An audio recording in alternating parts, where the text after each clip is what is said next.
What a massive database of retracted papers reveals. Massive database. There we go. You've got the ticket, Don. Battle of the Monsters. Truck. Sunday at the Centrum. Teenage Mutant Ninja Turtle Michelangelo will be there. Again, you realize that's now going to be the intro. Good. So welcome to December, everyone, and welcome once again to Free Associations from the Boston University School of Public Health, the Public Health and Medical Journal Club podcast for anyone who is as confused by the latest health study as I am when I am trying to program a universal remote control. I have tried 3 of them, and I cannot get them to work. What is wrong with me? It's impossible. I am Matt Fox from the Departments of Epidemiology and Global Health, and I'm here with Chris Gill and Don Thea. Hello. Hi. And they are from the Department of Global Health here at the BU School of Public Health. And as always, we are here in the Boston University Godley Studio. Mm-hmm. So, guys, it's flu and cold season. Have you guys gotten your flu shots? I have. Good. Wow. Well done. In stereo. I have as well. But, you know, even with your flu shot, we all do tend to get, we often get colds this time of year. And I have the cure for the common cold. Oh, God. You know, before you get into that, I found this amazing website that You're is like, scratching it, Matt. it's all about, I think, about different kinds of soda and how they're good for you. It's called the No. Pop Health Exchange. You're wrong. Probably if you're from the Midwest. Right. We have the cure for the common cold. It's the Population Health Exchange website. It's good for the winter blues too, man. It will not make you less sick, but it will cheer up your soul. You'll really enjoy it. It's You fizzy. will, It's fruity. Stop it. You can learn there about Boston University School of Public Health. Well, it is Boston University School of Public Health lifelong learning hub. You can find their tool How come you're programs still and reading classes. that, Matt? You should have memorized that by now. You say this at every single podcast, and you're still reading it. I have no explanation for that. I am apparently not a lifelong learner. That's all I can say. You But should if go I on the wanna Population be- Health Exchange I website. should go to pophealthex.org where you'll find this podcast as well as many other population health learning programs and tools. And also, if we could ask you once again, we just love it when you go on iTunes or your podcast app and you give us a rating so that other people can find us. Yeah.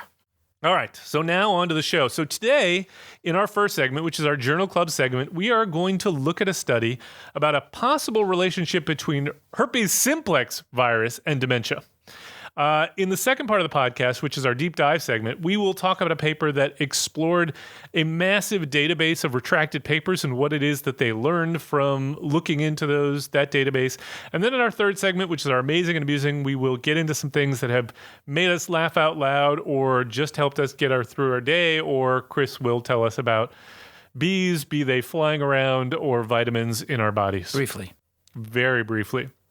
So let's get into segment 1. So segment 1, we're talking about an article that looked at the effect of herpes simplex as well as antiherpetic medications and risk of dementia. It was published in the journal Neurotherapeutics, and it was by first author Niancheng Sen of the Department of Psychiatry in the School of Medicine at the National Defense Medical Center in Taipei, Taiwan. And it was entitled Antiherpetic Medications and Reduced Risk of Dementia in Patients with Herpes Simplex Virus Infections, a nationwide population-based cohort study in Taiwan. Let me give you some headlines on this one. So The Atlantic says, even more evidence for the link between Alzheimer's and herpes. Scientific American says harder evidence builds that viruses play a role in Alzheimer's. The Scientist magazine says herpes virus implicated in Alzheimer's disease. Yahoo News says there's mounting evidence that Alzheimer's is caused by the herpes virus responsible for cold sores. And Stat News says how an outsider bucked prevailing Alzheimer's theory, clawed for validation. I don't know what that means. What does that mean? No idea, but that's why Claude, C-L-A-W? clawed for validation. Yeah, that's why I plucked it, because I thought it was bizarre. Clawed, like clawed by a cat? Yeah, and I should say the reason why I find these through looking at the altmetric citations. So it's possible the altmetric is just picking up something that is unrelated somehow. But anyway, so that's what I got in terms of the headlines. Don, can you explain to us what they did in this study? Sure, Matt. So this study was done in Taiwan, which is another country that has these massive national databases. And they've got something called a National Health Insurance Program, which was launched in the 90s. And it has data on essentially 97% of the medical providers with approximately 23 million beneficiaries, which comprise more than 99% of the population of Taiwan. And so this data set exists, and these guys did a retrospective analysis, a little bit similar to one of the more recent studies that we had talked about that was done in Denmark. Right? Yeah, the Denmark study. And what they did was they looked through this massive database, and they identified 8,300 50-year-old or older subjects who had a new onset diagnosis of herpes simplex, which is cold sores on the mouth or genital herpes. And that was people who had that first episode reported in the database for a 1-year period of time between January and December of the year 2000. They included only people who made 3 outpatient visits to a physician or an outpatient department in a hospital with symptomatic HSV within that 1-year study period. So they had to have had at least 3 episodes of 3 separate lesions that they sought medical care for. And the date of the initial diagnosis of herpes was what they called the index date. They then enrolled 3 times that number of controls, or about 25,000 individuals who had no HSV, no history of herpes simplex. And they were then frequency matched by age, exact age, sex, and the index year that the cases had. And if the controls had prior diagnosis of dementia or herpes simplex, they were then excluded from the control data set. And the outcome was dementia. Now, when we say dementia, they kind of lump 3 major kinds of dementia together. So one was dementia due to Alzheimer's disease. One was due to vascular events. So you can get a lot of sort of small strokes, and we call them lacunar infarcts or small strokes, and you can then get dementia from that. And then there was another category, which was sort of dementia for reasons that weren't completely clear. They underscore the fact that in each and every case of a diagnosis of dementia that they found in this data set, that diagnosis was made by a board-certified psychiatrist or neurologist, and that each and every episode of the HSV or the herpes simplex infection was diagnosed by a dermatologist. And they also collected data on whether these individuals who had herpes were taking medicine. And they counted the cumulative number of pills, in essence, that these people took for their herpes simplex, antivirals that they took for these simplexes, for this disease, and whether they took it for a short period of time or a long period of time. And then they included that in the analysis, which I'll get to in a second. They looked at a bunch of covariates, including sex, age group, geographic area of residence, urbanization level, regional and local hospitals, monthly income, and they threw those all into essentially a survival analysis, and they did a Cox proportional hazard model. So as far as treatment was concerned, there were approximately 7,000 of the people who had had an episode of herpes who had taken medication, and approximately 1,100 who had not taken the medicine. So about 13% of the group of patients who had herpes did not take medicine at any point. About 5.8% developed dementia in the longitudinal follow-up within 10 years. And in the subgroup without taking medicines, apparently 28% developed dementia in the same follow-up period. There was also an effect that they found in terms of the duration of the medicine, so that there was more of an effect if people, in terms of the outcome, in terms of developing dementia, if they took the antivirals for greater than 30 days in comparison to those who took it for less than 30 days. And they've got some survival curves, and they've got some tables, and in essence, from reading through the tables, which compiled the risk of all dementias, as well as the risk of Alzheimer's dementia or vascular dementia or other dementia, they found that there was a fairly pronounced increased risk in the development of dementia at 10 years if you had herpes virus infection. So the subjects with herpes in comparison to the subjects that didn't have herpes. And it was about a 2.5-fold greater difference. Now, if you were amongst the individuals who took herpes, if you were taking medicine, they calculated that you had about a 90% decrease in the likelihood that you would develop Alzheimer's if you were taking those medicines. And that difference was greater if you took those medicines for a longer time. So that's kind of the bottom line in terms of what they found. But one of the things that I found that was also interesting in these tables is that they looked at the likelihood that you would develop dementia based on the presence of a herpes infection as well as some of these other covariates. And they looked at things like diabetes and hypertension and coronary artery disease. And they found that all of those comorbidities, diabetes, hypertension, obesity, cancer, all seem to protect against the development of dementia, which I found kind of odd. I mean, there's a fair amount of scientific evidence out there that seems to suggest in a lot of different ways that there is a relationship between herpes and a number of other infections, cytomegalovirus and chlamydia and some other things. Spirochetal diseases. Spirochetal diseases. So there may actually be something there. But so I tend to believe this possibly could be true from a biologic standpoint. I'm not sure that I believe the magnitude of the effect. And the thing that gives me pause about this is the reverse effect. Especially for these covariates. For the covariates. So if you have comorbidities. If you have coronary artery disease, you would think that those people would have a higher tendency to have vascular dementia because the same thing that's affecting your coronary arteries is also, it's a systemic disease. It's also affecting the arteries in your brain. So the fact that they found an opposite effect really puzzled me. Yeah.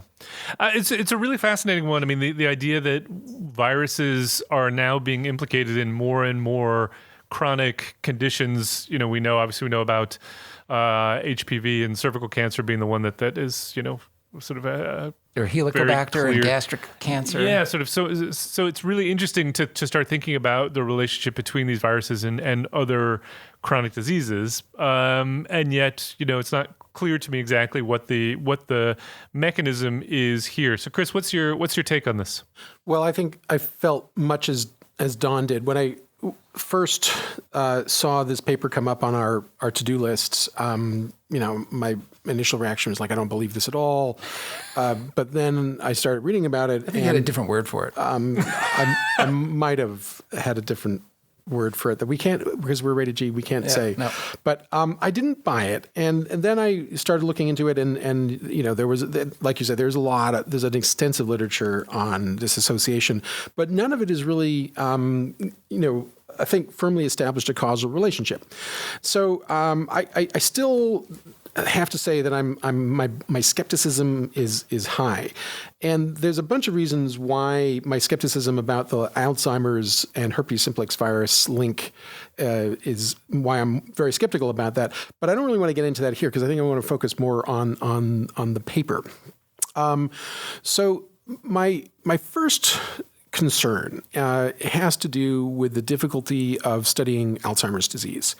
And so this goes back now several decades where if you remember that until very recently, we did not have a in vivo diagnostic test for Alzheimer's disease. So now we can use this special PET scan, which is very specific for Alzheimer's disease, and you can diagnose it in patients who are alive. But in the past, the only way you could diagnose it was presumptively through clinical symptoms, except that the symptoms of Alzheimer's dementia are really almost entirely the same as vascular dementia. So that doesn't really help you. So the only way you could prove it was post-mortem by doing biopsies of the brain and finding these beta amyloid plaques outside of cells or these tau fibrillary tangles inside of cells. And then we would say that's Alzheimer's disease. So that has always been a problem with Alzheimer's research, is that you never really know whether you're studying it or whether you're studying something else. And so vascular dementia is also a problem here because vascular dementia is common as you get old. And not surprisingly, patients with Alzheimer's disease often have vascular dementia. And And so this has led to a lot of research showing that there is an apparent association between cardiovascular risks and Alzheimer's disease, where you might really wonder, is that all due to misclassification? Because they're not actually studying Alzheimer's disease. They're studying patients with Alzheimer's disease who also have vascular dementia. It makes it very tricky. The whole thing becomes very, very murky. It does, but remember, I would agree with you, but I get a little nervous when people immediately go to misclassification as an explanation. I hear you. Not because it isn't right, but because what we know about misclassification is unless you can spin me a story as to why the rates of misclassification of dementia should be different among those with herpes virus and those without, it's hard for me to see why that would do anything but attenuate effects, make them smaller, so that in fact the effects are actually bigger than what we observe, which are already big effects. Okay, so I take your point. Let me sort of follow through on my attempted logical argument here.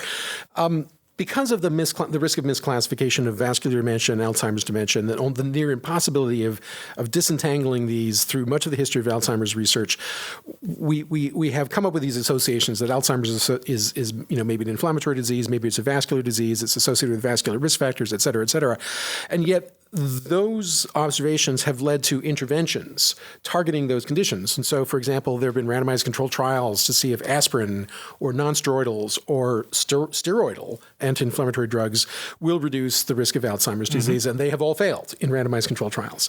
So this makes me immediately think, well, we're probably misclassifying things here, and that the causal relationships are not established yet.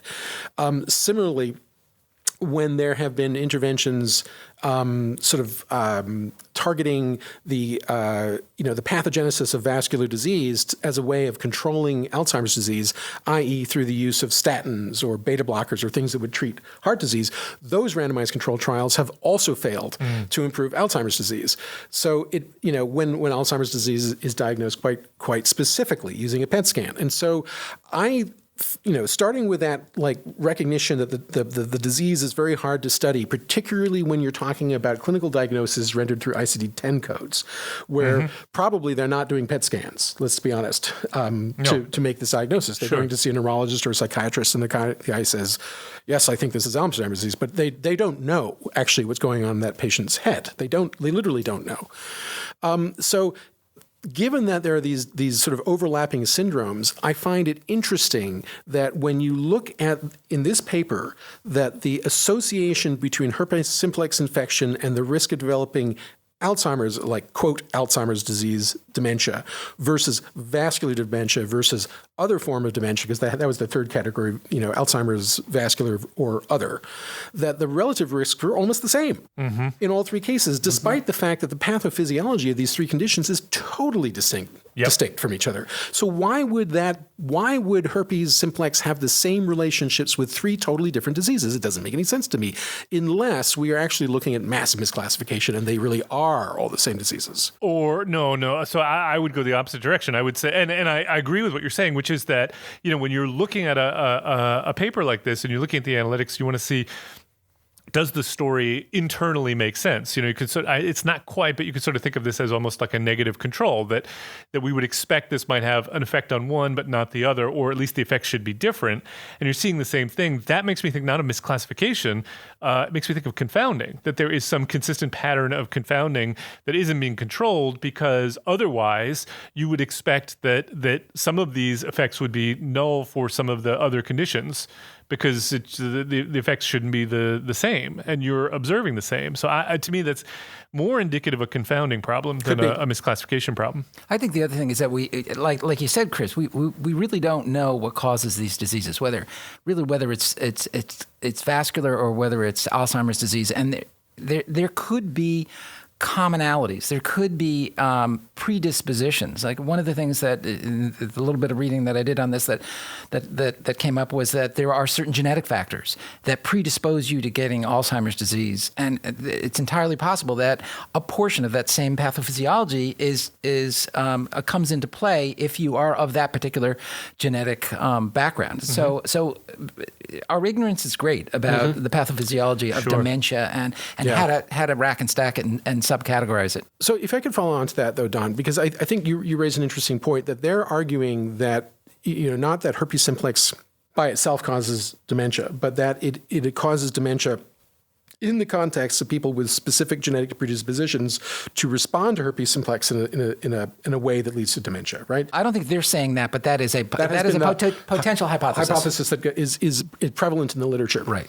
And part of the reason they say that is because we were talking about this earlier today, that in post-mortem analyses of patients with Alzheimer's disease dementia versus non-Alzheimer's disease dementia or non-dementia, they all have very similar rates of herpes simplex infections in their brain, and so it doesn't seem to me that there's a particular, density of HSV infections in patients with Alzheimer's disease versus an HSV deposition phenomenon that's related to getting old.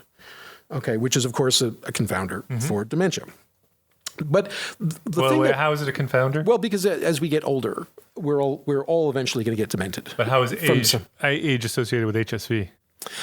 Because the more you live on the planet, the more people you kiss. The more people you kiss, the more likely you're going to get HSV. And by the time you're in your 80s, what was that? 90%. 90% of people are infected with HSV. Okay, but this is a population 50 or older. So does it go up from age 50? I don't know. It depends on what they're up to. You had said that there was a new incidence of herpes simplex, and I thought for a second you said there was a nude incidence of herpes simplex, which I think is almost certainly true. Anyway, we're going off topic here. The epidemiology of Alzheimer's disease and like herpes the haiku poem, right? They don't overlap, because the peak period of incidence for herpes simplex infection is the peak period of sexual activity, which is in people's late teens, 20s, and 30s.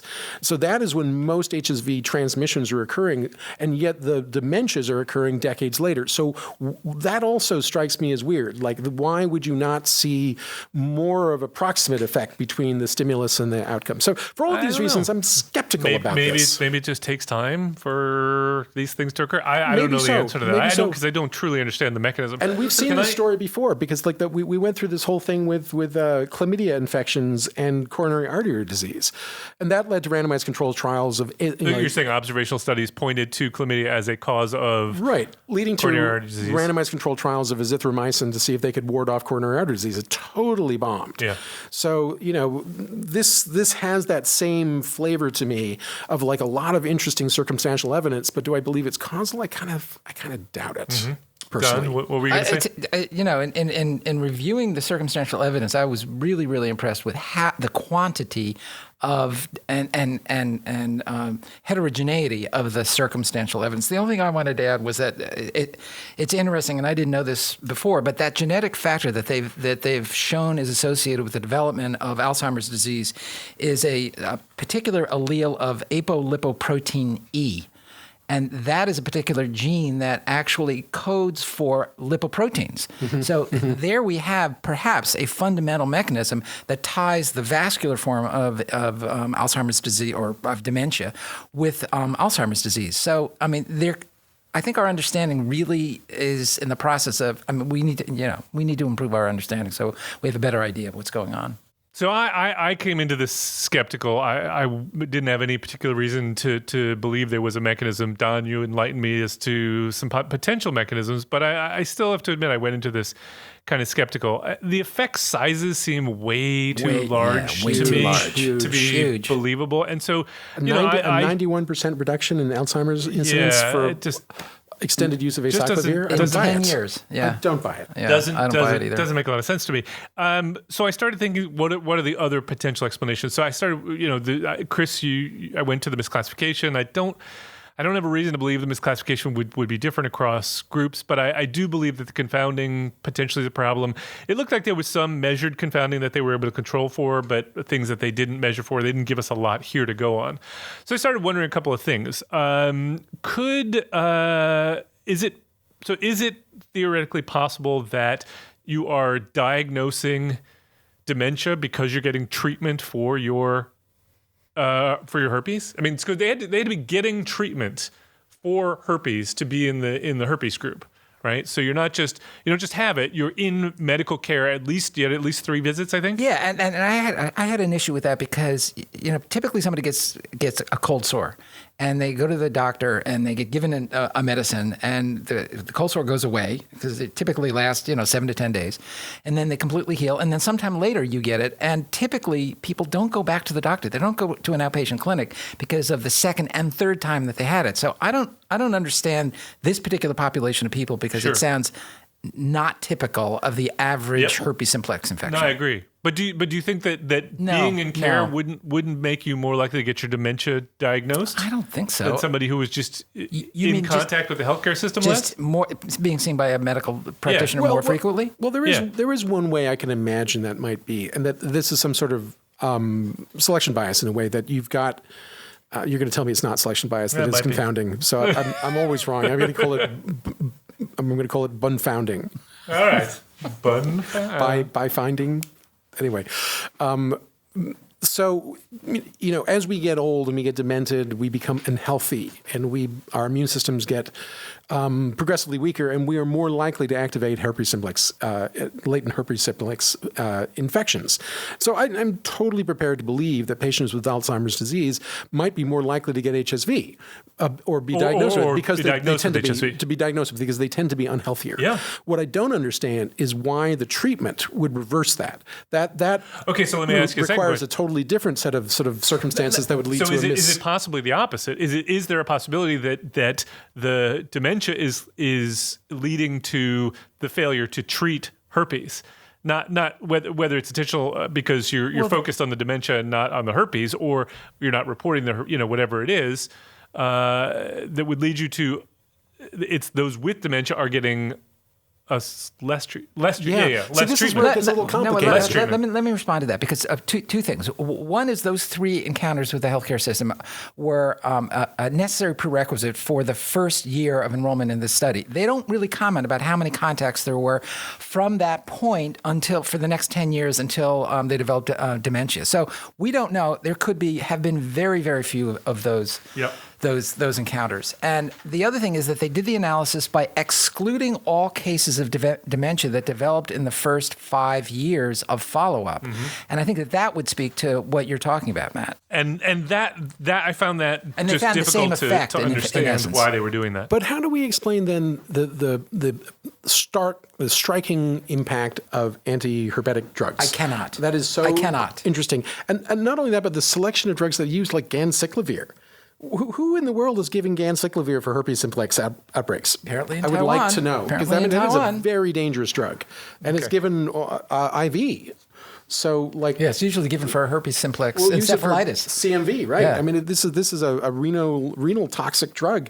It's very hard to understand how anybody is getting ganciclovir for HSV infections in the first place, and yet there it is. Okay. So the other thing that I find strange and hard to put together is they present a Kaplan-Meier curve of their main findings. So this is a curve of the cumulative incidence of dementia over time, separated out by whether or not you have HSV, you don't have HSV, or you have HSV treated. Right. And there is very little dementia in over 10 years. So these are people over 50 followed for 10 years. Very flat. There's it's just a very small, low incidence of dementia over 10 years amongst those without. It peaks at below 0.5%. 0.5. Right. %. Yep. Right. So well below. Practically a flat line. Whereas the group that is, and that is true for those without herpes, those with herpes and treated, almost identical, slightly different, but not much. But the big difference is in those with herpes untreated, and they peak at about 1.5% over 10 years. Yeah. Okay. Yeah. Now, what's weird about this to me is if you look at this curve, and you shouldn't read Kaplan-Meier curves this way, but I'm going to anyway. Most of the increase is in year one. Mm-hmm. Mm-hmm. Yeah, why is that? That feels like a diagnostic issue. Right? You're getting into as soon as you get your into care for your herpes, you're picking up the dementias, and that's why I was concerned about this diagnostic bias. And maybe patients who've got dementia and have herpes, the doctors are systematically less likely to bother to treat the herpes. Yeah. Now, it does continue to go up after that at a very, very flat rate.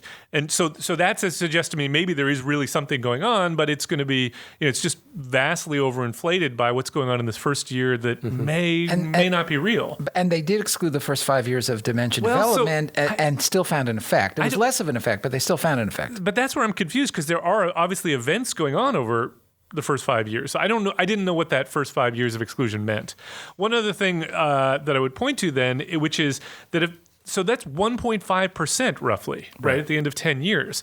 But if you look at the what they report as the proportion of the population that developed dementia specifically amongst those with herpes, what I was reading, they said 5.8% of those with herpes treated and 28.3% of those with herpes not treated developed dementia over 10 years.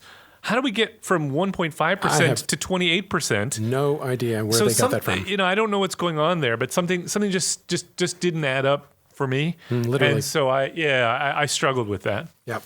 Any last points anyone wants to make? Nope. Do I get the last word then, as You always? do. Which is there were a few of my pet peeves in this article. Oh, really? So let's start with the main finding, which is the main finding was an increased, was it a relative risk or hazard ratio? I didn't write down. Might have been a hazard ratio of 2.564.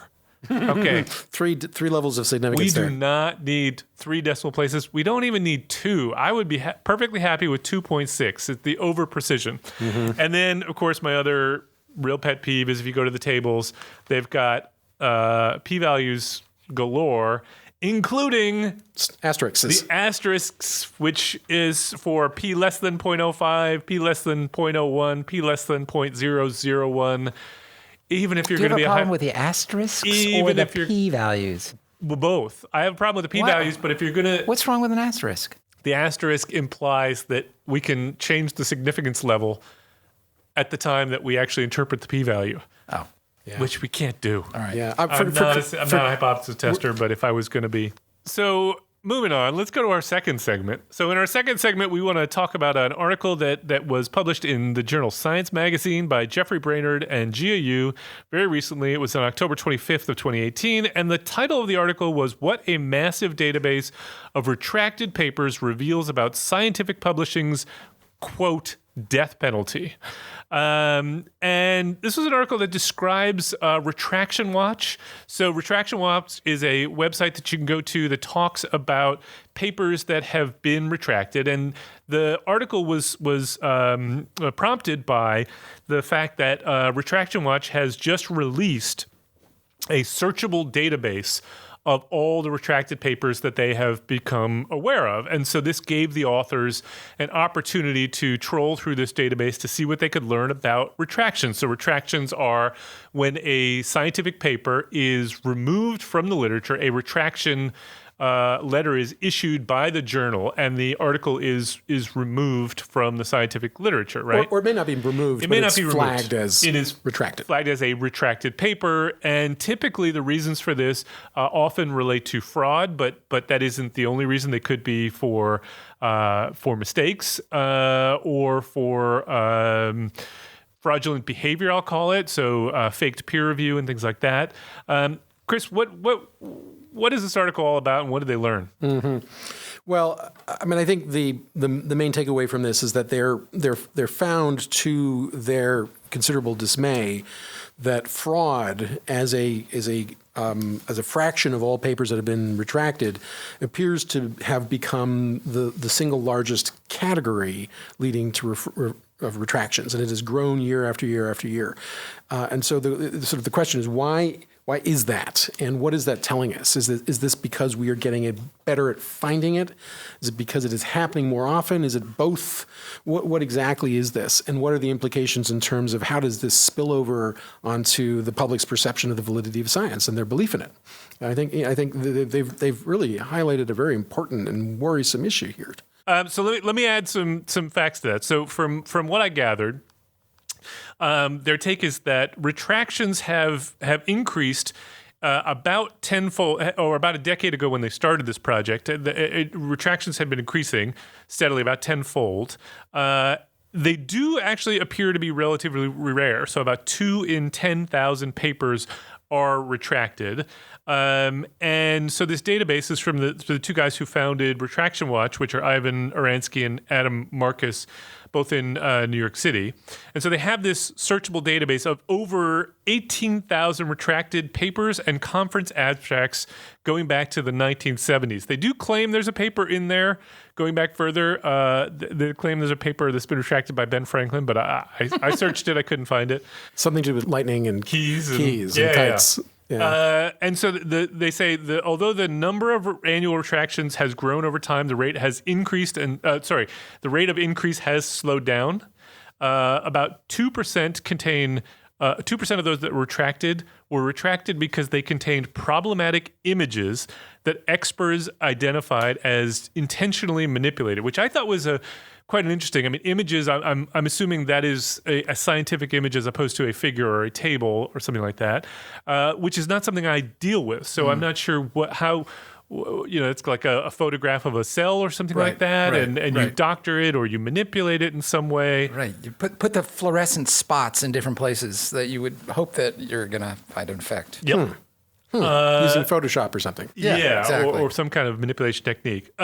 So another interesting, most of the 12,000 journals that are listed in the Web of Science have reported no retractions since 2003. So that's a lot of journals that have not never, but since 2003 have not retracted anything for a single paper. I wonder whether that's in part because of the huge expansion of journals, a substantial number of which are of lesser quality. Yeah. And we would expect that they would be less diligent about retractions, and therefore they're sort of that's why it's kind of leveling off. Or they may be less diligent, or those may be lower tier journals that people are paying less attention to, and therefore there are fewer people with eyeballs on these things to pick up the fraud. Bluff, yeah. So it could be either. A couple other things I found interesting. So 500 of the over 30,000 authors in this database, and remember that the fraud could have been committed by one person, but co-authors then get implicated, so they end up in the database. So it's so be careful who 500 you team up with. Of the 30,000 authors account for a quarter of the, this is 10,000 odd retractions, but a quarter of retractions. So in other words, there's a lot of there are people, a few people who are having a lot of papers retracted, including our friend Yoshitaka Fuji, which we talked about on a previous podcast. I wonder whether that's because somebody is found to be is accused and found to be guilty of fraud. And they then go back into the literature and they pull all of their other papers and look at them, scrutinize them, and then pull those. Because it's rarely a one-off. Yeah, I mean, there's sort of a grouping effect. Pretending to do science is a heck of a lot easier than actually doing it. Oh, much easier.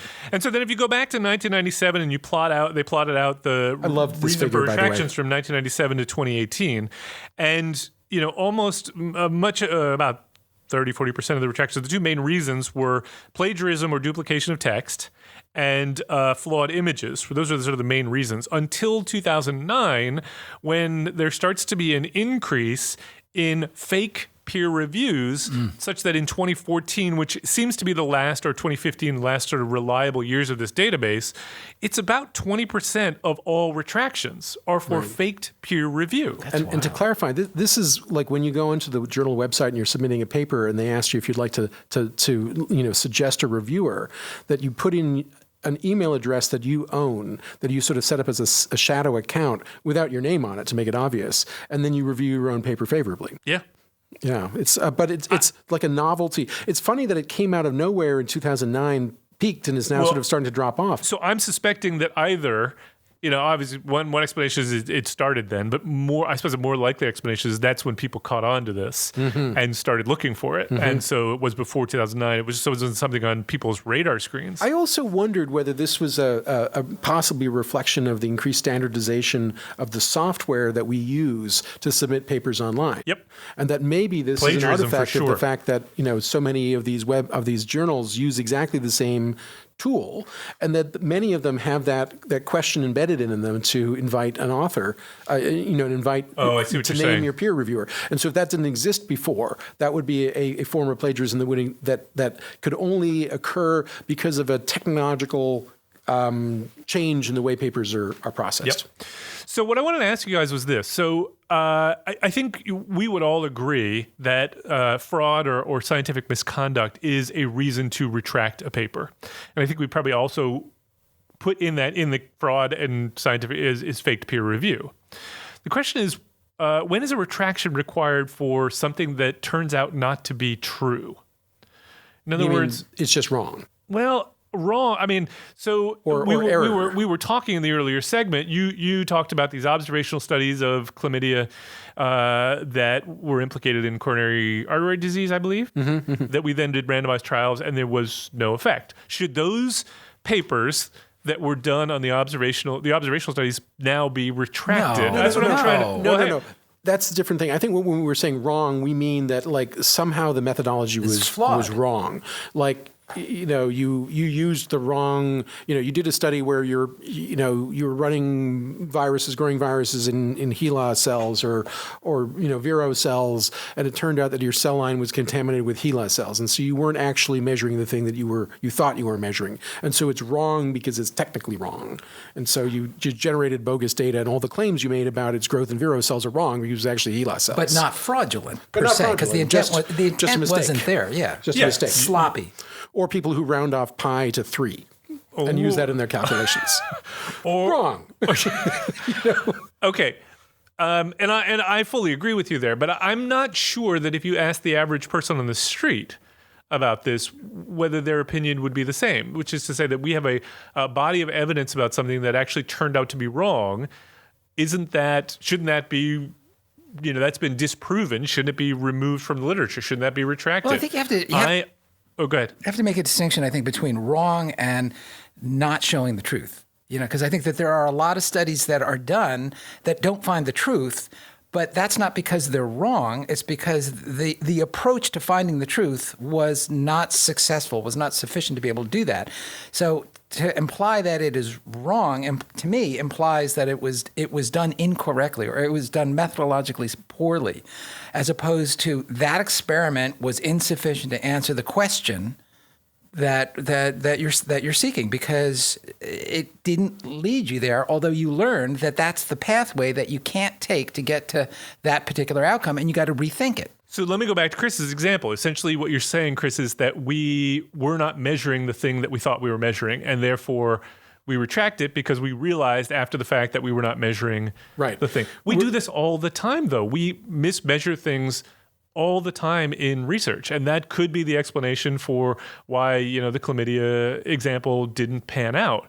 Why is it that we retract it when we figure out the problem, but as long as we don't know about it, we leave it? And by the way, I'm not arguing. I'm playing devil's advocate here, but I just want to try to understand, where is the line at which we say, again, fraud we're all clear on, but where's the line between the science turned out to be wrong for reasons that are acceptable and science turned out wrong for reasons that we don't consider acceptable? Well, let's consider the classic confounding example that we use in Epi 101, which is like coffee is associated with cancer. Coffee consumption is associated with lung cancer. And so, very quickly the students realize that coffee drinkers tend to smoke, and smoking is causing lung cancer, and therefore it's confounding. And so if we had published a paper that said coffee is associated with cancer and we had not controlled in our model for smoking, would that, in your opinion, be an example where we just got it wrong because, we were early in the discovery of this phenomenon, we were trying to understand, and later on we realized that it's really all about the smoking, and so then we learned. And so that would be reflected in a series of papers that were wrong because we didn't understand the true biology and the true associations, as opposed to if you went into, you knew that smoking was an important confounder and you willfully omitted it from your model. Yep. That one would seem to me to cross the line into a paper that should be retracted, because there you're kind of like fudging the data. It's a little bit like forcing your conclusion by deliberately manipulating your model in a way that makes it appear that your hypothesis is correct. See, to me, your former example is kind of indicative of the march of science. Your hypothetical was presumably occurring at a time before we knew, if there ever was a time, about confounding. And in the same way, there are new methodologies, there are new detectors, there are new tests that come along all the time that enlighten us, and that's how science works. And we build on the shoulders of our past accomplishments or our past failures to find a new way forward. So to me, we shouldn't go back and retract all of those papers in the pre-knowledge of confounding era because they were wrong. Because that stands as kind of the signposts of how we got to where we are in the advance of of science. Yeah, and I take your point, but go back to the example that I gave before of the chlamydia case, where if it turns out that we're doing a study and we realized that we were not measuring the thing that we were intending to measure. Then you're saying we retract the study. That was your first example, not the chlamydia one, but that was right. So you reported using Vero cells, but by mistake you were using HeLa cells, and so the experiment you did was flawed. Right. We realized flawed. we were not measuring what we thought we were measuring. Right. Whereas in in another study, we are not measuring it well because we don't have a good instrument. We just use self-report, so we know we're not doing a great job of measuring it. That's okay, but if we, knowing full well that we're not going to measure it well, that's okay. Whereas the case where we thought we were measuring it and then we turned out we weren't, that is a problem. Mm-hmm. That's where I'm struggling with. And I actually come down in the same place with you. I just don't know why. Well, here's a hypothesis. So if we're looking at this graph here, which shows the sort of big coning out of papers that have been retracted over time, and we see that more every year since 2000 or 1997, the number of papers that get retracted has gone up and up and up and up. It's still a small number, but it's going up. But the proportion of retractions that are due to fraud it seems to have been expanding disproportionate to the total number of retractions. So fraud is an ever increasing fraction of the retracted papers, maybe stabilizing around 2015. Yep. But the thing that distinguishes fraud from the other causes is that fraud is always wrong. Fraud is always a reason to retract the paper. Yep. Whereas the other ones, those are totally ambiguous. And it would really require an egregious mistake, like I used the wrong cell line, to say that study is completely invalid. We should just retract it because it's misleading. So can I just read this to you? So there is actually, I went and looked this up, pointed to it by the article. The Committee on Publication Ethics has retraction guidelines for journals. And they have several categories when journal editors should consider retracting, when they should consider issuing an expression of concern, so on and so forth, a correction and so on. For when journal editors should consider retracting a publication, they should consider retracting a publication if they have clear evidence that the findings are unreliable, either as a result of misconduct, so data fabrication, or honest error. Miscalculation or experimental error are two examples. The findings have previously been published elsewhere. Yes, I would agree. It constitutes plagiarism. Yep. It reports unethical research. Sure. That first one, though, sounds to me a bit like we're talking about we were wrong, as opposed to just we made some obvious mistake that we didn't realize at the time was a mistake. Right. What's the difference between my limitations section and the point at which something should be retracted? And I'm asking as an honest question. I really don't know where the line is. I think that's why that as a category of all papers that have retracted is such a small proportion, is because it is very difficult to make that call unless it is obvious. Like there was some critical equation that you put into your model and you flipped a positive to a negative by mistake in the equation, and so everything is now literally backwards. Yep. There you go. That's a mistake. Let's retract that one. Sure. Oops. Or you could offer a correction and say we corrected it, and like, by the way, it turns out it's and that's also the opposite. Now you got two papers out of one. It's great, actually. But that's also done.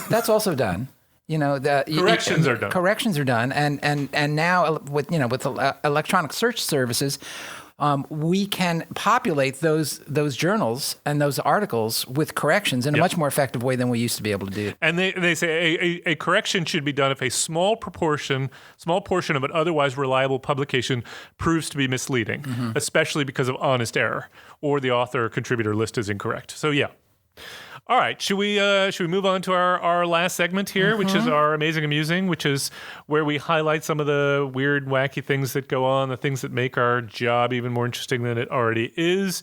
Can I go first this time? Please. Because mine is really short and It just amused me. So remember, you were saying that when you first heard about the dementia and HSV, there was a word that you considered.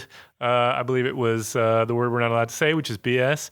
Do you remember when once upon a time for the Amazing Amusing, I gave you a syllabus for a course on calling BS? Yeah, it was great. It sounded like a great course. So the authors of that the creators of that course had a tweet in which they tweeted out their formula, the equation for BS. Did you know there is an equation for which you can calculate the amount of BS? Does it involve pi? No, pi is not in it. So the formula for BS is equal to m plus q to the n divided by u times s plus the arctan of t.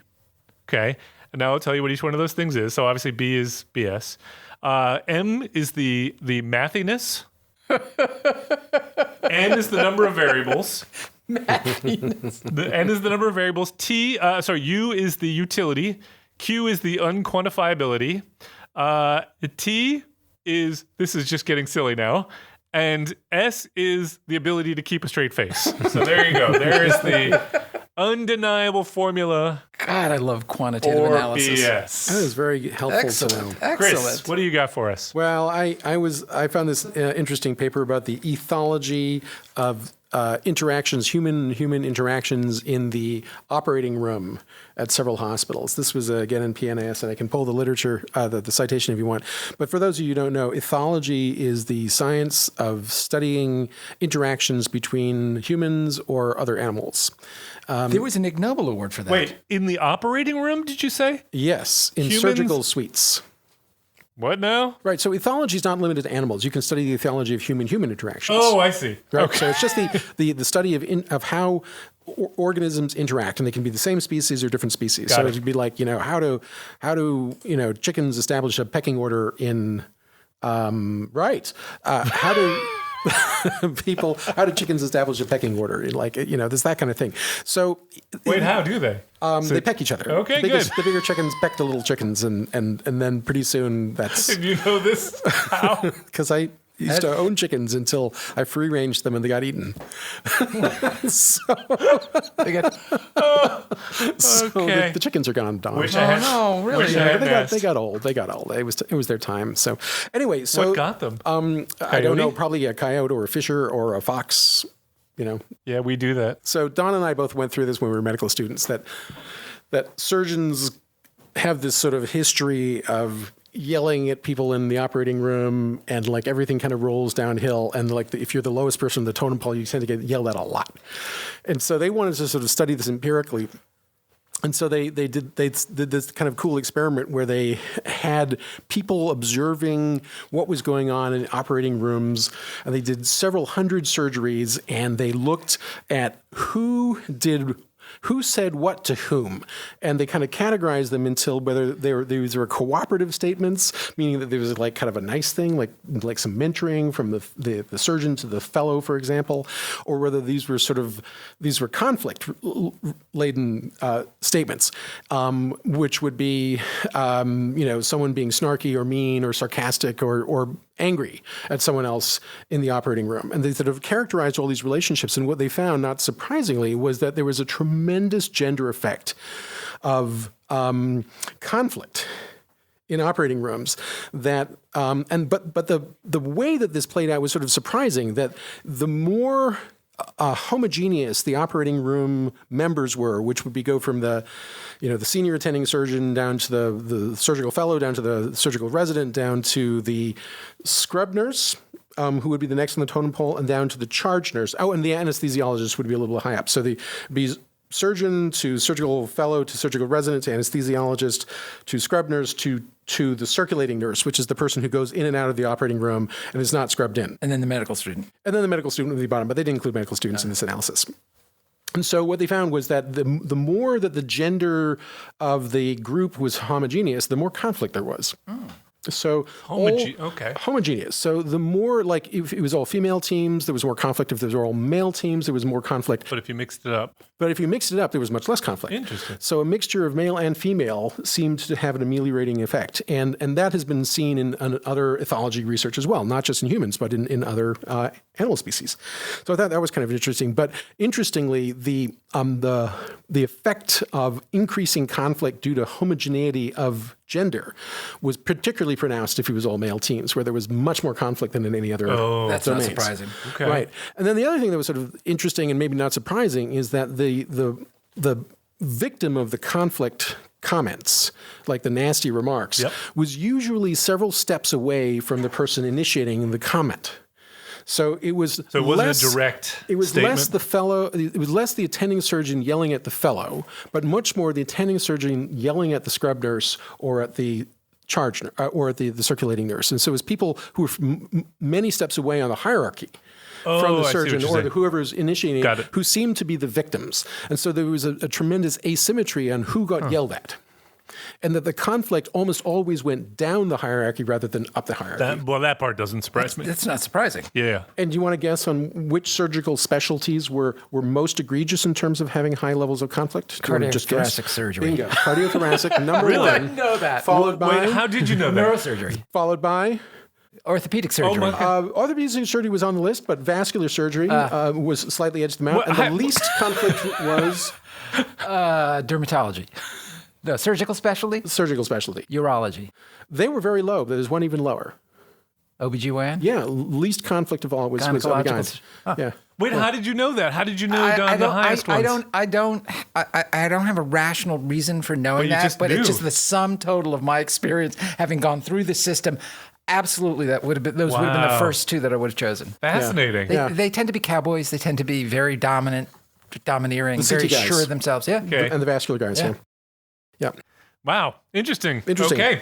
Don, you want to take the last place? Yeah, I've got a publication from Healthcare Dive by Katie Bowe Williams. Healthcare I don't Dive? know what this thing is from. It's a good journal. But what it's reporting on are the 16 most absurd ICD-10 codes. Okay. Because they just changed the system from ICD-9 to ICD-10, and for ICD-9 codes, these are the codes that you categorize a medical condition into. The ICD-9 codes were 13,000, and then in 2015 they increased it for billing purposes to 68,000 ICD-10 that's a lot of codes. codes. A lot of people So I'm just grateful going to for that. read through these as codes that they have designated. So one is sucked into a jet engine, subsequent encounter. Subsequent. This is you mean people survive that? No, apparently it has to do with the fact that you have seen the second doctor after you've been sucked into a jet You engine. might have to see a lot of doctors to get that one fixed. Accidental striking against or bumped into by another person. Oh, yeah. Sequelae. Pedestrian on foot injured in collision with roller skater. Subsequent encounter. That's a common one, though, depending on where you live. Activities involved in arts and crafts. Yeah. Yeah. These are injuries that happen at camp. Hot glue gun. Eating Hot the glue pigs. gun. Hot Camp glue is a gun. dangerous thing. Yep. Dependence on enabling machines and devices not elsewhere classified, As in my phone. as in a crackberry. Really? Yeah, So does this include people who like fall down manholes while texting? exactly. All right. Wow. Swimming pool of prison as the place of occurrence of the Swimming external pool cause. of prison. That is a remarkably precise. I know. Other superficial bite of other specified part of neck. Initial encounter. I think that sounds like a hickey to me. Does. Bitten by pig. That's in there? Yeah, these are all absolutely in there. Struck by duck. Subsequent encounter. Problems in relationship with in-laws. With the duck Who flying? doesn't have problems with the relationship with in-laws? That's a There's an diagnosis. ICD-10 What's the treatment code. for that? What is the treatment for that? I don't know. It's all ducked up. Oh. Walked into lamppost. Subsequent encounter. No, wouldn't you think that if you did that once, you would learn? Well, maybe it's like right in your, outside your front door. Every day you're looking at your phone, you walk into the lamppost. Yeah, you're drinking your beer. Burn due to water skis on fire. How can your water skis catch on fire? Because you're jumping through those flaming hoops. Oh, like Fonzie yeah, did. there you Right? go. That's how it happens. Like jumping the shark. When Fonzie jumped the shark. Right. All right, there's only 4 more. Other contact with cow, subsequent Other? encounter. Yeah, as distinct from Contact bitten with... by cow, Yep. kicked by cow. Yeah. This is whatever's left over. The unmentionables with cow. I guess. How about Wow. this? Spacecraft collision injuring occupant. That happens Sequelae. way more than you'd think. Struck by macaw. Initial encounter. How many birds are there listed specifically? Ducks? No, I don't know. Geese? And then the Woodpeckers? last one's my favorite one, which is bizarre personal appearance. Did they give any indication of how often these were used? Well, they've only been in existence since, for the last, 3 years. I would love to know. I would like to fantastic. know the number of people who have other encounter with cow. Yeah. Other. Who would admit to that? What is that? Right. It's probably results from tipping cows. Yeah. You know about tipping cows? Yeah, All you right. should not do that. Yeah. Well, that is the end of our program. If you got any feedback or this Thankfully. or any other episode, or you want to suggest a topic or a study for us to take on, you can tweet us at @PopHealthyX, or you can tweet me at @ProfMattFox, or you can tweet Chris at @ID.Gill or Don at @DTheo1, or you can find us. I won't reply. No, he won't. Or you can find us on the Population Health Exchange website at www.pophealthyx.org. We want to thank Leslie Talalian, Director of Lifelong Learning at the BU School of Public Health, for supporting the podcast, and Nick Guler for sound and editing. Thanks for joining us. We hope you'll download our next episode.